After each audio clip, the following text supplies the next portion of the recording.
His Excellency Mr. Philip Nyusi, President of Mozambique, His Excellency Mr. Ramos Horat, President of Timor-Leste, His Excellency Mr. Petr Fiala, Prime Minister of Czech Republic, Gujarat के governor Acharya Devvrat जी, यहाँ के लोकप्रिय मुख्यमंत्री भूपेंद्र भाई पटेल, देश विदेश से आए हुए सभी विशेष अतिथि, अन्य महानुभाव, देवी और सज्जनों, आप सभी को 2024 की अनेक अनेक शुभकामनाएं।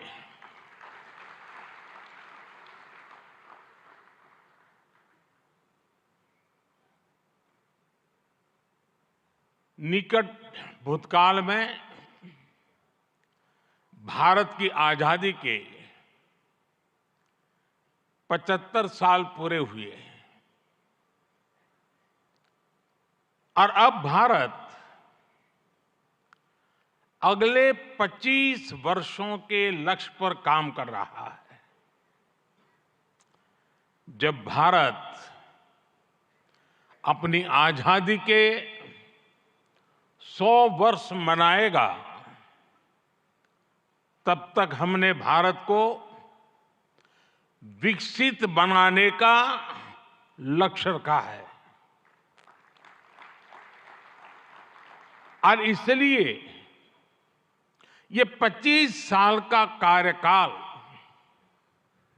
भारत का अमृत काल है। ये नए सपने, नए संकल्प और नित्य नूतन सिद्धियों का कार्यकाल है। इस अमृत काल में ये पहली वाइब्रेंट गुजरात ग्लोबल समिट हो रही है और इसलिए इसका महत्व और बढ़ गया है। इस समिट में आए 100 से ज्यादा देशों के प्रतिनिधि भारत की इस विकास यात्रा के अहम सहयोगी हैं। मैं आप सभी का स्वागत करता हूं, अभिनंदन करता हूं। फ्रेंड्स, यूएई के राष्ट्रपति मेरे brother his highness Sheikh Mohammed bin Zayed का इस आयोजन में शामिल होना हमारे लिए बहुत खुशी की बात है।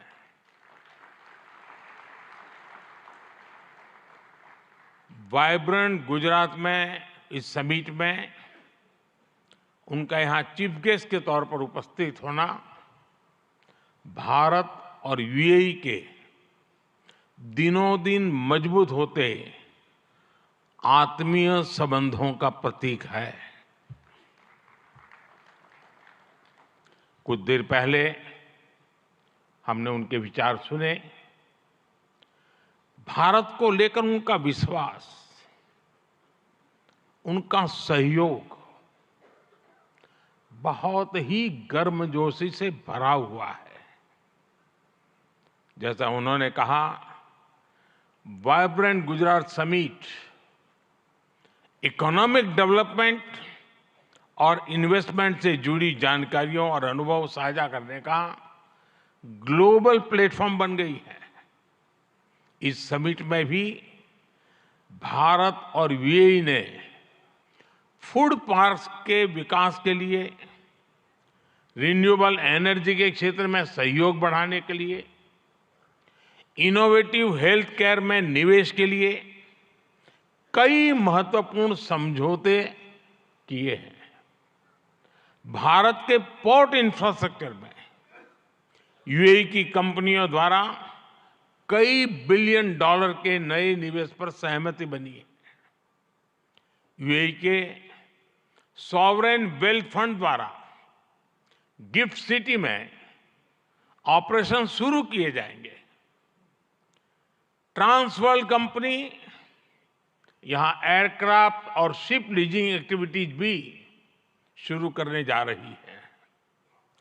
भारत और यूएई ने जिस तरह अपने रिश्तों को एक नई ऊंचाई दी है, उसका बहुत बड़ा श्रेय मेरे brother his highness Sheikh Mohammed bin Zayed को जाता है। फ्रेंड्स, मोजाम्बिक के प्रेसिडेंट हिज एक्सेलेंसी न्यूसी से कल भी मेरी बहुत विस्तार से बात हुई है। उनके लिए तो गुजरात आना पुरानी यादों को ताजा करने जैसा है। प्रेसिडेंट न्यूसी आईआईएम अहमदाबाद के एल्यूमनाई है।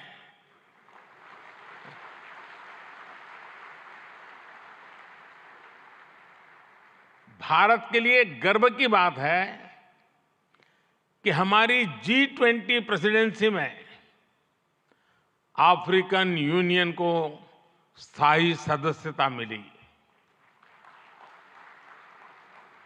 प्रेसिडेंट न्यूसी की भारत यात्रा से हमारे संबंधों को तो बल मिला ही है, भारत अफ्रीका के बीच घनिष्ठता और बढ़ी है। साथियों, चेक के प्रधानमंत्री हिज एक्सेलेंसी पैत्र फियाला जी की ये पहली भारत यात्रा इस पद पर है। वैसे वो भारत पहले भी आए हैं। चेक लंबे समय से वाइब्रेंट गुजरात समिट से जुड़ा हुआ है। भारत और चेक के बीच टेक्नोलॉजी, ऑटोमोबाइल्स, मैन्युफैक्चरिंग जैसे सेक्टर्स में सहयोग लगातार बढ़ रहा है।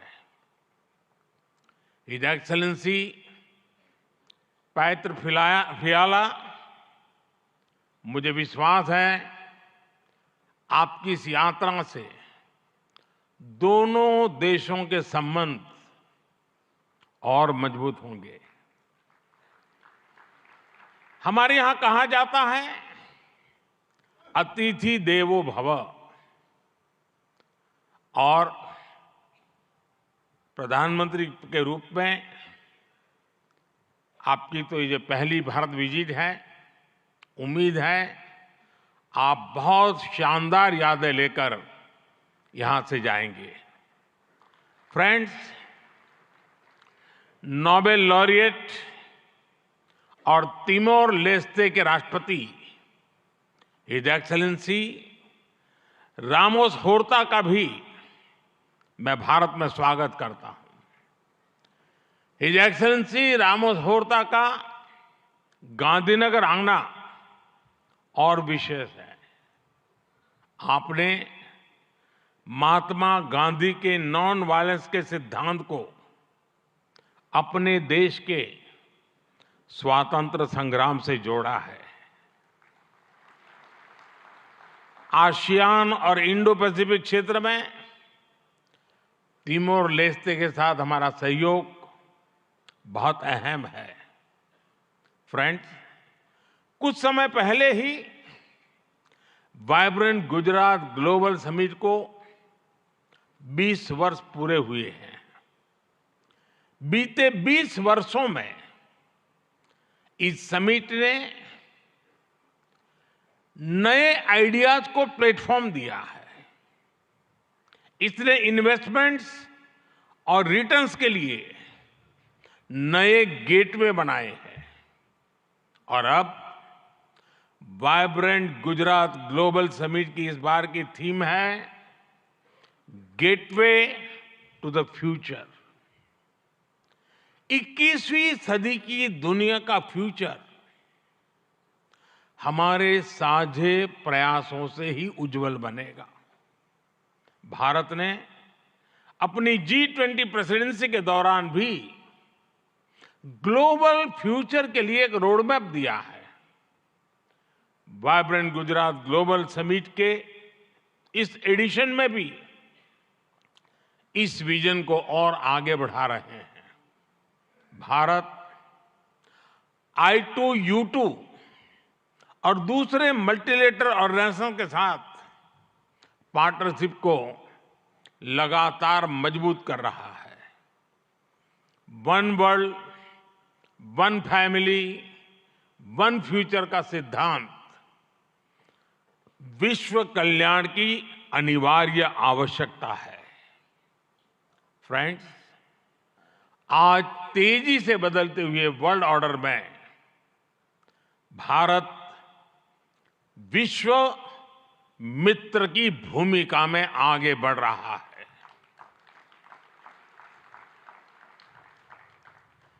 आज भारत ने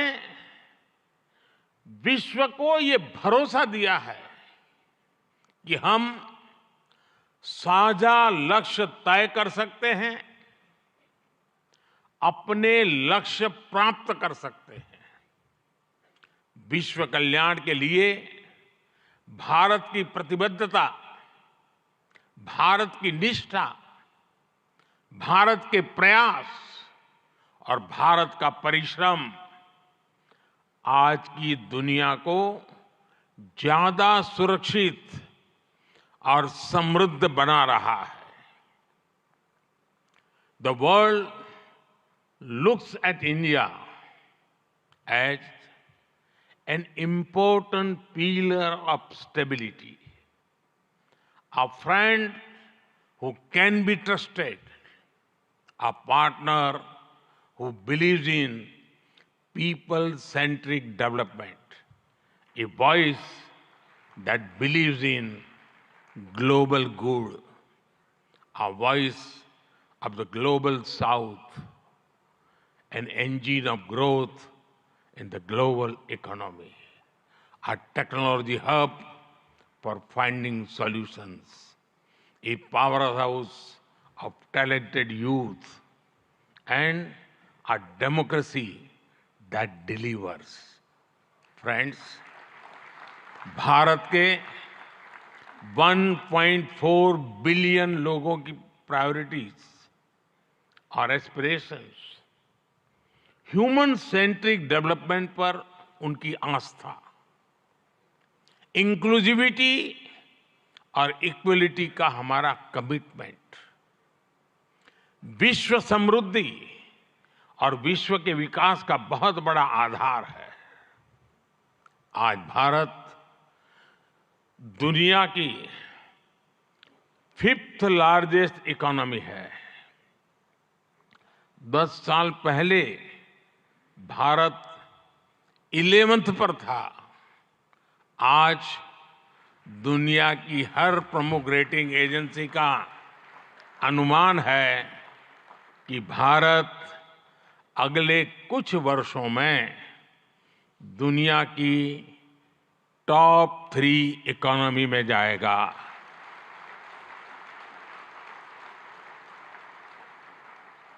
दुनिया के लोग जो एनालिसिस करना है करते रहे, मेरी गारंटी है कि हो जाएगा।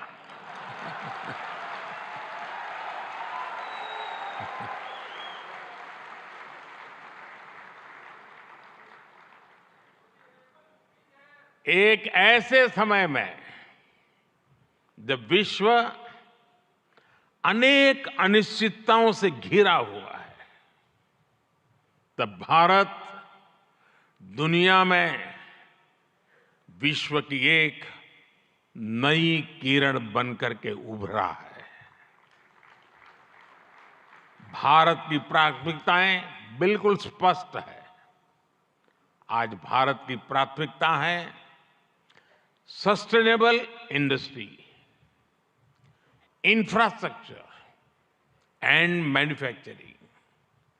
आज भारत की प्राथमिकता है new age skills, futuristic technology, AI and innovation. आज भारत की प्राथमिकता है green hydrogen, renewable energy, semiconductors, इसका पूरा इकोसिस्टम। इसकी एक झलक हम vibrant Gujarat global trade show में भी देख सकते हैं। और मेरा तो आग्रह है कि ट्रेड शो जरूर देखें।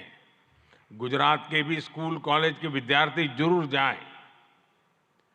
कल दिन में मैंने हिज एक्सेलेंसी न्यूसी और हिज एक्सेलेंसी रामोस होर्ताई जी के साथ इस ट्रेड शो में काफी समय गुजारा है। इस ट्रेड शो में कंपनियों ने world class state of the art technology से बने प्रोडक्ट्स का निदर्शन किया है। E mobility, startups, blue economy, green energy और स्मार्ट इंफ्रास्ट्रक्चर जैसे ट्रेड शो में एक प्रकार से छाए हुए हैं। ये जितने भी सेक्टर्स हैं, इनमें इन्वेस्टमेंट के लिए आपके पास लगातार नए अवसर बन रहे हैं। साथियों, आप सभी वैश्विक परिस्थितियों से भली भांति परिचित है।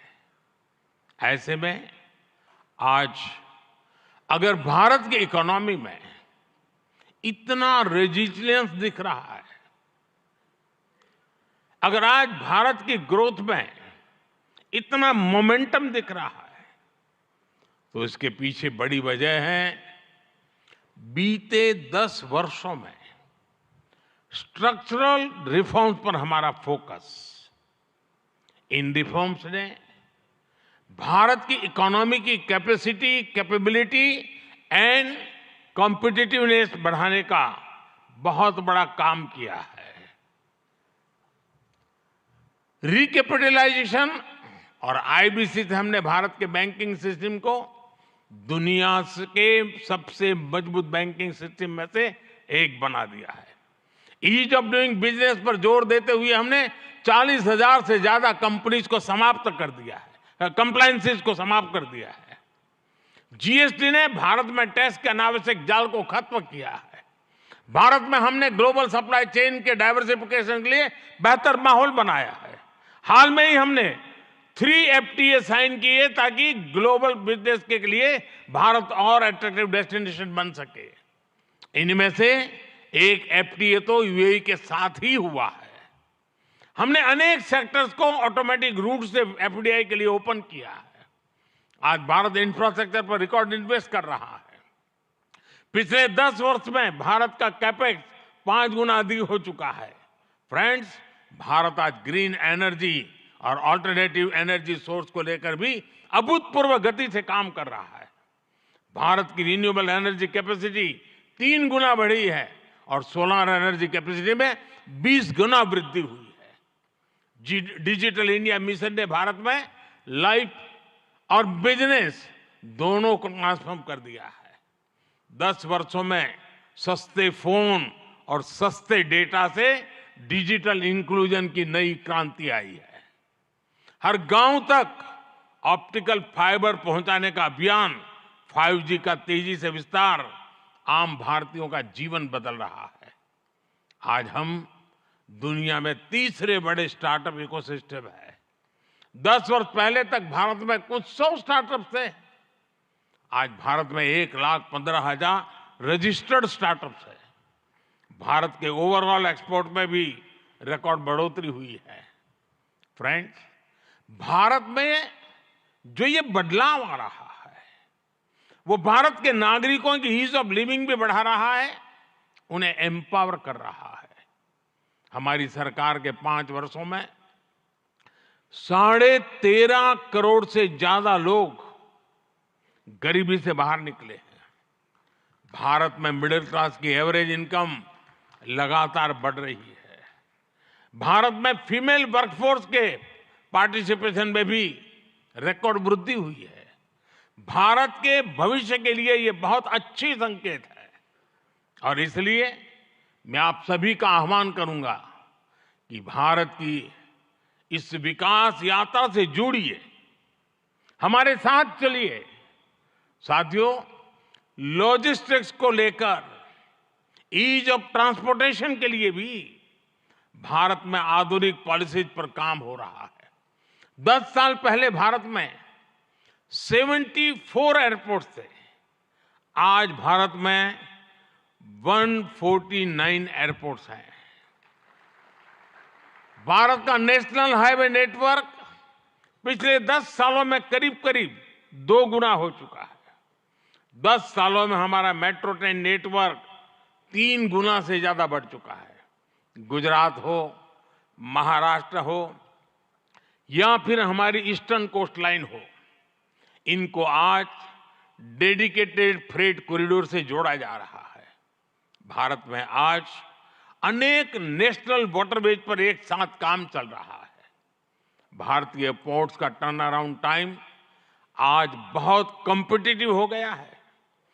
G20 के दौरान जिस India middle east Europe economic corridor की घोषणा हुई है, वो भी आप सभी इन्वेस्टर्स के लिए बहुत बड़ी बिजनेस अपॉर्चुनिटी है। फ्रेंड्स, भारत के कोने कोने में आपके लिए नई संभावनाएं हैं। वाइब्रेंट गुजरात समिट इसके लिए भी एक गेटवे की तरह है, गेटवे टू द फ्यूचर। और आप भारत में सिर्फ इन्वेस्टमेंट ही नहीं कर रहे, बल्कि यंग क्रिएटर्स और कंज्यूमर्स की एक नई जनरेशन को भी शेप कर रहे हैं। भारत के एस्पिरेशन से भरी यंग जनरेशन के साथ आपकी पार्टनरशिप को वो रिजल्ट लाकर दिखा सकती है जिसकी आपने कभी कल्पना भी नहीं की होगी। और इसी विश्वास के साथ एक बार फिर आप सभी का वाइब्रेंट गुजरात समिट से जुड़ने के लिए मैं हृदय से बहुत बहुत आभार व्यक्त करता हूं। और मैं आपको विश्वास दिलाना चाहता हूं कि आपके सपने ये मोदी का संकल्प है।